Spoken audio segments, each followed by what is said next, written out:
Assalamualaikum dan salam sejahtera. Pada hari ini kita akan sambung belajar bab 5 tingkatan 5, tajuk gerak balas dalam tumbuhan untuk subtopik 5.2 phytohormon. Hari ini kita akan belajar standard pembelajaran.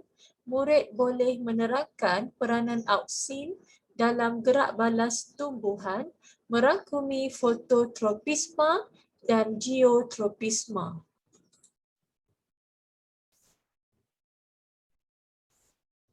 Peranan auksin dalam gerak balas tumbuhan. Hormon auksin adalah hormon yang paling banyak kita belajar untuk bab ini. Jadi kita kena tengok betul-betul apakah peranan hormon auksin.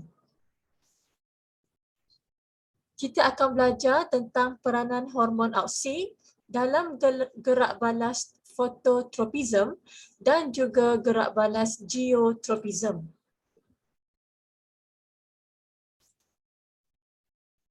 Foto. Foto ini merujuk kepada cahaya. Tropism ialah merujuk kepada gerak balas. Jadi, arah gerak balas hujung pucuk bergantung kepada arah rangsangan cahaya. Kenapa? Kerana taburan auksin pada pucuk adalah sekata jika didedahkan kepada cahaya dari semua arah. Hal ini menyebabkan pucuk tumbuh ke atas. Cuba kita lihat gambar A. Light, cahaya. Di sini, dalam gambar ini ditunjukkan bahawa cahaya ini didedahkan kepada pucuk secara sekata daripada semua arah. Ini menyebabkan taburan auksin pada pucuk adalah sekata. Jadi auksin dia dihasilkan di hujung pucuk. Ia akan merangsang pemanjangan sel dan juga pertumbuhan sel. Jadi, sel ini akan memanjang dengan sekata menyebabkan pucuk tumbuh tegak ke atas. Berbeza apabila pucuk didedahkan kepada cahaya dari satu arah sahaja. Contoh, dalam gambar ini ditunjukkan cahaya diberikan daripada satu arah sahaja. Dan auksin ia akan bergerak menjauhi cahaya. Jadi apabila cahaya diberikan di sebelah sini, auksin dia akan bergerak menjauhi cahaya, ia akan dibanyak di bahagian ini. Okey. Jadi kawasan yang kurang terdedah kepada cahaya akan mempunyai kepekatan auksin yang lebih tinggi. Kepekatan auksin lebih tinggi di bahagian yang teduh. Jadi kepekatan auksin akan menjadi rendah di bahagian yang terdedah kepada cahaya. Ini menyebabkan kepekatan auksin menjadi tidak sekata di pucuk. Kenapa tidak sekata? Kerana auksin ini akan bergerak menjauhi cahaya. Jadi kawasan teduh akan mempunyai kepekatan auksin yang lebih tinggi berbanding di kawasan yang terdedah kepada cahaya. Apabila banyak auksin di bahagian kawasan yang teduh ini, yang kurang keamatan cahaya ini, maka sel di bahagian yang teduh mengalami pemanjangan yang lebih berbanding dengan sel pada bahagian yang terkena cahaya. Jadi kawasan ini selnya akan lebih cepat memanjang berbanding kawasan yang terdedah kepada cahaya. Ini menyebabkan pucuk membengkok ke arah cahaya. Pucuk menunjukkan fototropism positif di mana ia bergerak balas tumbuh ke arah rangsangan.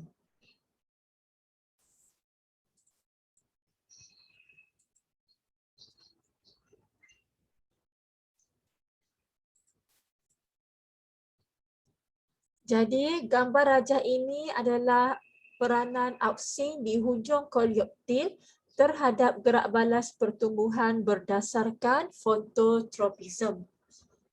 Jadi ditunjukkan, okey, ini adalah set eksperimen untuk kawalan di mana tidak ada dilakukan apa-apa terhadapnya.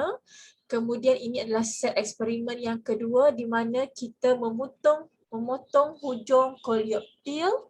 Jadi anak-anak pelajar dah belajar semalam di mana Auksin disintesis di hujung koleoptil. Jadi apabila hujung koleoptil ni kita potong, maka tiada auksin yang disintesis. Jadi pertumbuhan koleoptil tidak akan berlaku. Set yang ketiga, kita tutup hujung koleoptil dengan penutup yang legap. Kemudian set yang keempat, hujung koleoptil ditutup penutup lutsina. Jadi apabila dia lutsina, ia masih lagi menerima cahaya matahari. Kemudian set yang kelima, tapak hujung koleoptil ditutup dengan objek legap. Jadi ia tutup di tapak. Jadi ia tidak mempengaruhi taburan auksin. Okey, set yang keenam, hujung koleoptil diasingkan oleh blok agar. Jadi blok agar ni walaupun hujung koleoptil ni diasingkan dengan blok agar, tapi auksin masih lagi boleh meresap, merentasi, menerusi blok agar untuk ke bahagian lain. Kemudian hujung koleoptil diasingkan oleh mika.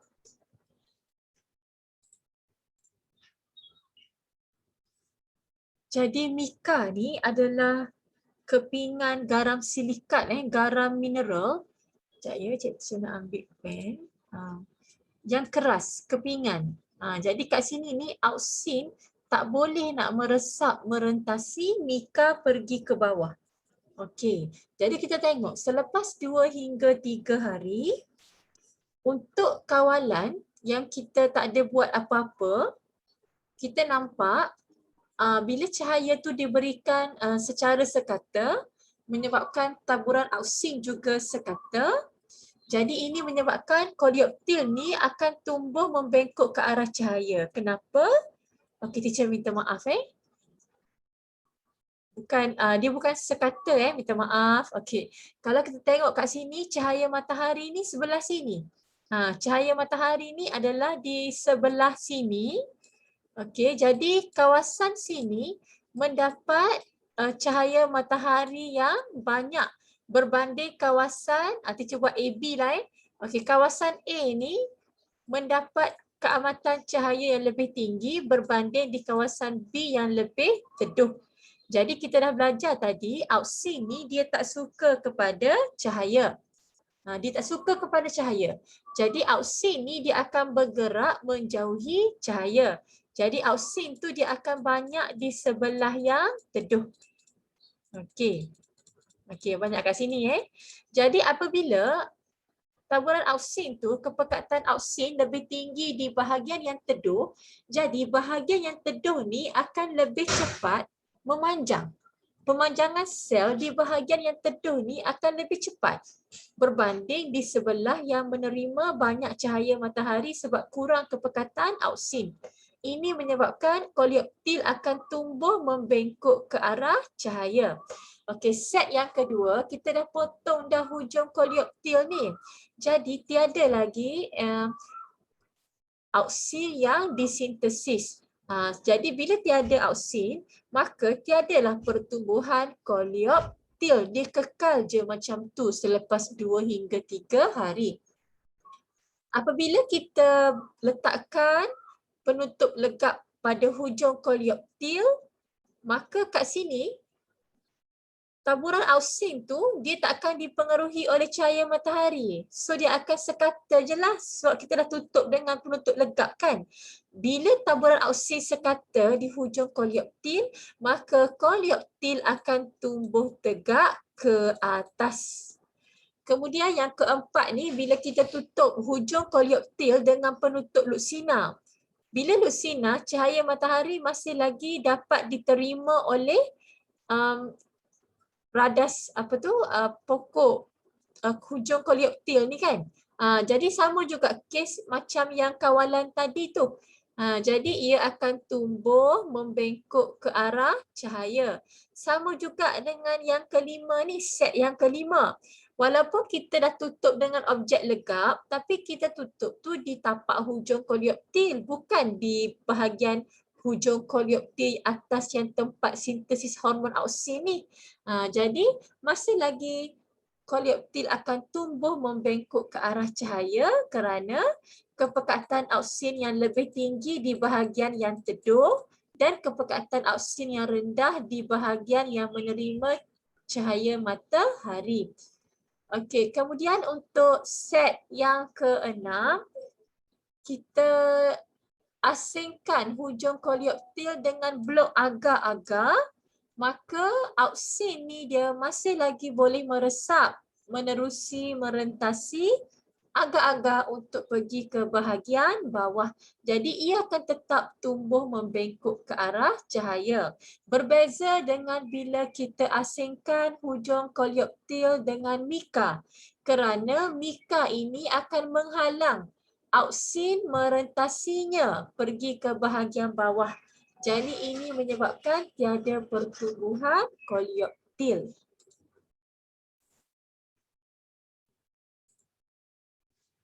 Tadi adalah peranan auksin dalam gerak balas geotropism, dalam gerak balas fototropism. Sekarang kita nak belajar untuk gerak balas geotropism. Apakah peranan auksin dalam gerak balas geotropism? Jadi geo ni merujuk kepada tarikan graviti.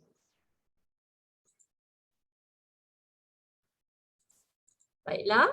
Gerak balas tumbuhan terhadap tarikan graviti juga dikawal oleh hormon auksin, phytohormon auksin, hormon tumbuhan auksin. Jadi bila kita ada biji benih yang bercambah di dalam tanah secara mendatar. Okey. Biji benih kan? Biji benih. Nanti ada gambar selepas ni Okey. Katalah ini bahagian plumul, ini bahagian radikel. Auksin dia akan berkumpul di bahagian bawah hujung pucuk dan akar disebabkan oleh tarikan graviti. Katakanlah ini adalah radikel. Maaf ya, teacher tulis menggunakan mouse. Okey, ini adalah plumul. Radikel ini dia akan membentuk akar, plumul ini akan membentuk pucuk. Okey, apabila biji benih ni berada di atas tanah secara mendatar, ini tanah jadi auksin dia akan berkumpul di bahagian bawah hujung pucuk. Berkumpul di bahagian bawah auksin ni. Dan juga auksin akan berkumpul di bahagian bawah hujung akar. Disebabkan oleh tarikan graviti ke bawah lah yang tarik ia ke bawah kan. Okey.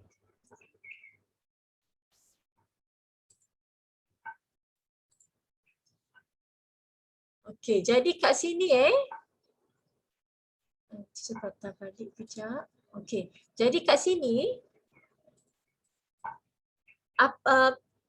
kita dah belajar sebelum ni kesan kepekatan auksin yang tinggi terhadap pucuk dengan akar berbeza. Kalau di hujung pucuk kepekatan auksin tinggi, ia akan merangsang pemanjangan sel. Tetapi kalau kepekatan auksin yang tinggi di bahagian sel akar, ia akan merencat pemanjangan sel. Jadi kena faham konsep ni. Jadi kat sini apabila di bahagian hujung pucuk atau plumul ni, auksin, kepekatan auksin tinggi di bahagian bawah berbanding di bahagian atas, ini menyebabkan bahagian bawah akan berlaku pemanjangan sel yang lebih berbanding di bahagian atas, menyebabkan hujung pucuk akan tumbuh membengkok ke atas, menjauhi tarikan graviti. Jadi bila hujung pucuk ni dia tumbuh menjauhi tarikan graviti, maka ia adalah geotropisme negatif. Okey, berbeza dengan akar. Apabila kepekatan auksin yang tinggi, ia akan merencat pemanjangan sel akar. Jadi di sini di bahagian bawah ni kepekatan auksin yang tinggi ni ia akan merencat pemanjangan sel di bahagian bawah.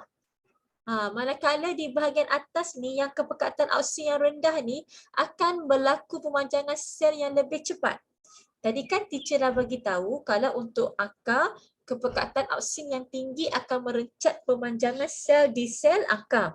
Jadi apabila bahagian bawah ni terencat pemanjangan sel, bahagian atas hujung akar ni akan lebih cepat pemanjangan sel radikal ni, maka hujung akar ini akan tumbuh membengkok ke bawah mendekati tarikan graviti. Apabila dia tumbuh mendekati tarikan graviti, tumbuh ke arah rangsangan, maka kita panggilnya positif. Jadi hujung akar menunjukkan geotropisma positif. Okey.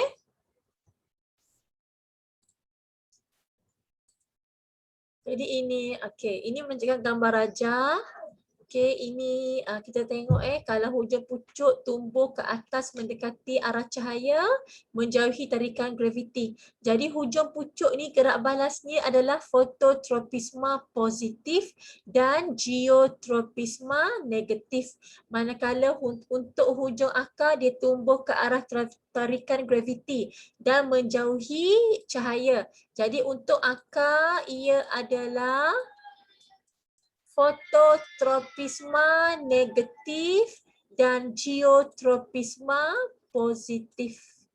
Okey, akar menunjukkan gerak balas geotropisma positif. Kenapa? Kerana ia tumbuh ke bawah mengikut arah tarikan graviti. Tetapi akar ni adalah fototropism negatif. Kenapa? Kerana ia tumbuh menjauhi cahaya matahari.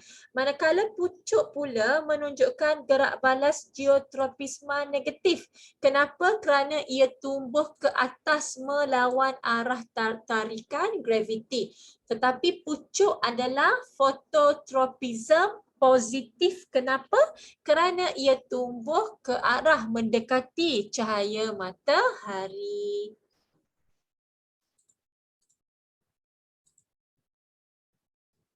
Jadi ini adalah yang gambar yang teacher lukis tadi. So kita imbas balik. Teacher padam sekejap.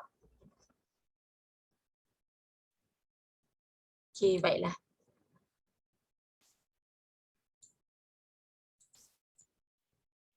Ini adalah peranan auksin di hujung pucuk dan hujung akar yang teacher dah terangkan tadi. So kita just revise balik je. Terhadap gerak balas pertumbuhan berdasarkan gerak balas geotropism. Jadi ini adalah kedudukan biji benih secara mendatar. Jadi ini bahagian pucuk ataupun plumul. Ini untuk bahagian hujung akar ataupun kita panggil sebagai radical. Baiklah, tarikan graviti ini menunjuk ke bawah. Kepekatan apabila ada tarikan graviti yang menarik ke bawah ni, jadi ini menyebabkan auksin ni berkumpul di bahagian bawah, kedua-dua hujung pucuk dengan hujung akar ni. Jadi kepekatan auksin yang tinggi di bahagian bawah hujung pucuk merangsang pemanjangan sel yang lebih. Manakala kepekatan auksin yang tinggi di bahagian bawah hujung akar akan merencat pemanjangan sel. Jadi di hujung pucuk, kepekatan auksin yang tinggi di bahagian bawah ni akan menyebabkan sel-sel di bahagian bawah memanjang dengan lebih cepat. Penting perkataan sel ni. Okey. Dan menyebabkan pucuk membengkok ke atas. Kalau kamu hanya cakap pemanjangan di bahagian bawah lebih cepat, itu kurang tepat. Kamu kena bagi tahu sel-sel di bahagian bawah memanjang dengan lebih cepat. Nanti kita akan belajar. Kita ada zon pembahagian sel, kita ada zon pemanjangan sel, kita ada zon pembezaan sel. Okey, kemudian untuk di akar. Kepekatan auksin yang lebih tinggi di bahagian bawah akan merencat pemanjangan sel akar. Dan ini menyebabkan bahagian atas ni selnya lebih cepat memanjang. Maka ini menyebabkan akar membengkok ke bawah. Inilah hasilnya untuk pucuk membengkok ke atas, iaitu dia adalah geotropism negatif kerana menjauhi tarikan graviti. Manakala untuk hujung akar membengkok ke bawah, ini menunjukkan ia adalah geotropism positif. Kalau pucuk tadi geotropism negatif, tetapi akar geotropism positif. Kalau hujung pucuk foto, cahaya matahari, fototropism positif. Manakala untuk hujung akar foto, cahaya, fototropism negatif.